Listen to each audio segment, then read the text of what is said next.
भाजपा वाले बड़ा दिन से तेजस्वी यादव को ढूंढ रहे थे। तेजस्वी यादव गायब है, तेजस्वी यादव गायब है। लो भाई आ गए तेजस्वी यादव, अब झेल लो। तेजस्वी यादव आए हैं और बकायदा आए नहीं हैं बल्कि भाजपा की धज्जियां उड़ाने आए हैं। अब इस बार जो है वो दारू के बाद अब शिक्षा विभाग पे जो है वो भाजपा और जेडीयू वालों को इस तरीके से रगड़ रगड़ के धोया है कि पूछिए मत। उन्होंने कहा कि भाई नया मुख्यमंत्री बन गया, लेकिन टीआरई 4 का एग्जाम कब होगा, उसका फॉर्म कब भराएगा, इसका डेट अभी तक नहीं आया। मतलब इन लोगों को सिर्फ राजनीति से मतलब है, ना नौकरी से मतलब है और ना ही बिहार में बेहतर शिक्षा हो, इस बात से मतलब है। जिस तरीके से तेजस्वी यादव ने एकदम से भाजपा वालों को एकदम उनको छठी की दूध याद दिला दी है, ये अलग ही है। वो जो लोग ढूंढ रहे थे तेजस्वी यादव कहां है, यहां है तेजस्वी यादव। चलिए भाई साहब क्या कर लेते हैं, अब बताइए। अब तेजस्वी यादव का दीजिए सवालों का जवाब, तब न माने कि तेजस्वी यादव को आप ढूंढ रहे थे। बड़ा इंतजार था, विपक्ष गायब है, विपक्ष गायब है, आ गए विपक्ष में तेजस्वी यादव। अब बोलिए ना, अब एक बार जवाब दे दीजिए। डिबेट के लिए दोनों उप मुख्यमंत्री को बुलाया भी था। एक आदमी जो है वो चला गया है भूमाफिया को पकड़ने और दूसरे आदमी चले गए हैं कलकत्ता। नहीं बतियाने आ रहे तेजस्वी यादव से, काहे?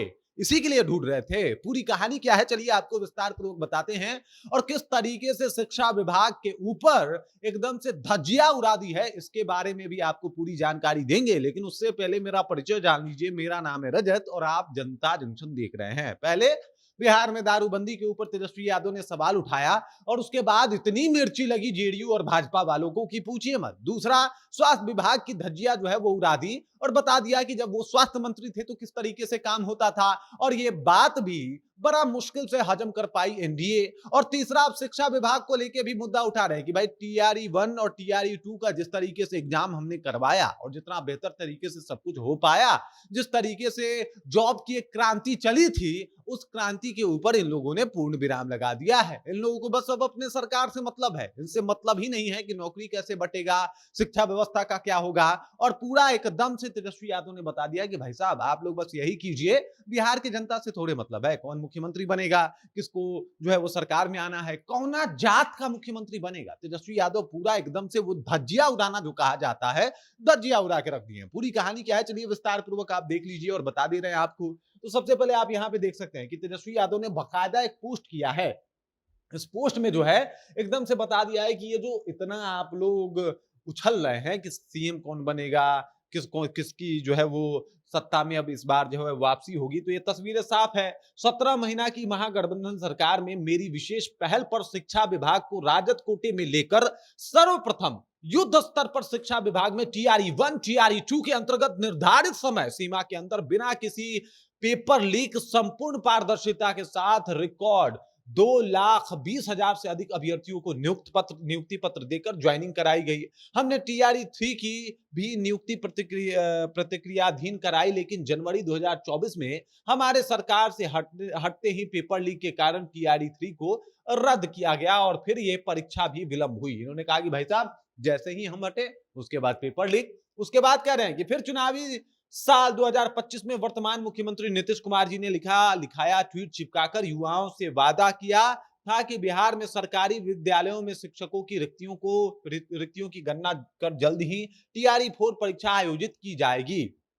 आज उस घोषणा को लगभग 1 वर्ष बीत चुका है, लेकिन अब तक टीआरई 4 की वैकेंसी तक जारी नहीं हुई है।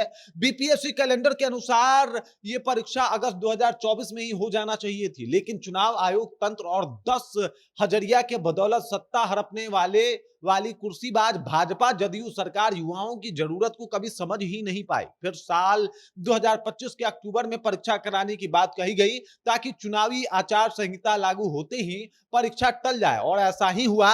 चुनाव हो गए, सरकार बन गई, महीना बीत गए, लेकिन आज भी शिक्षक अभ्यर्थी इंतजार कर रहे हैं। दूसरी ओर उप मुख्यमंत्री रहते हुए 17 महीने में मैंने 5 लाख युवाओं को नौकरियां दी और 3,50,000 से अधिक नौकरियों की प्रक्रिया शुरू करवाई, लेकिन आज की डबल इंजन की सरकार बार बार अकारण परीक्षा टालकर बहाना बनाकर युवाओं के भविष्य से खिलवाड़ कर रही है। अभ्यर्थियों की आयु सीमा पर हो रही उनका धैर्य जवाब दे रहा है। हर युवा नौकरी पाकर अपने परिवार की जिम्मेदारी उठाना चाहता है, अपने परिवार के सपने को पूरा करना चाहता है। भले ही चुनाव जीतने के लिए भाजपा जेडीयू ने बड़े बड़े झूठे आसमानी वादे किए हों, लेकिन ये युवाओं के हित से जुड़ा मामला है। मेरी एनडीए सरकार से अपील है कि टीआरआई 4 की वैकेंसी अविलंब जारी की जाए, क्योंकि ये लाखों युवाओं के भविष्य और उनके परिवार की उम्मीदों का मामला है। मेरी अपील है कि कुर्सी की अदला बदली में भाजपा जेडीयू सरकार बिहार के लाखों युवाओं के हक, अधिकार, मांगों, आकांक्षाओं, उम्मीद और सपना को जो है वो खत्म ना करे, उनको रौंद ना डाले। दीजिए अब तेजस्वी का जवाब।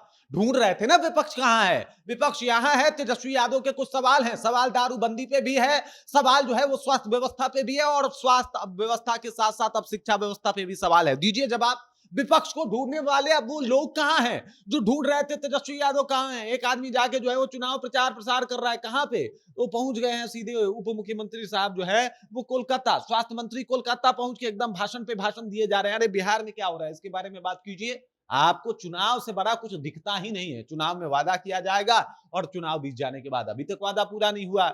ये अपील की गई थी कि नहीं कि भाई साहब टीआरई 4 का एग्जाम लेंगे, लेकिन जैसे ही चुनाव आया उसके बाद आचार संहिता शुरू, नहीं हुआ एग्जाम और अभी तक नहीं हुआ एग्जाम। इसके लिए जवाब दे कौन है? और तेजस्वी यादव ने सवाल पूछ भी डाला है। अब दीजिए जवाब। सबसे पहले और सबसे बड़ी बात यह कि बड़ी बेरहमी के साथ इस बार तेजस्वी यादव जो है वो वापस लौट आए हैं और उन तमाम लोगों की सारी इच्छाएं पूरी होने वाली है जो लोग ढूंढा कर रहे थे कि भाई साहब तेजस्वी यादव कहां हैं। तेजस्वी यादव आए, उनसे सवाल पूछना है, उनके सवालों का जवाब देना है। आप पूछ रहे हैं सवाल, दीजिए जवाब। बाकी इस खबर, इस जानकारी को लेके और तेजस्वी यादव जिस तरीके से रगड़ रगड़ के धो रहे हैं, जिस तरीके से पूरा सरकार को एकदम से उन्होंने हिला के रख दिया है अपने सवालों के बदौलत, इसे आप कैसे देखते हैं? कमेंट करके अपना विचार हम तक पहुंचा दीजिए। बाकी आप देख रहे हैं जनता जंक्शन, मेरा नाम रजत है।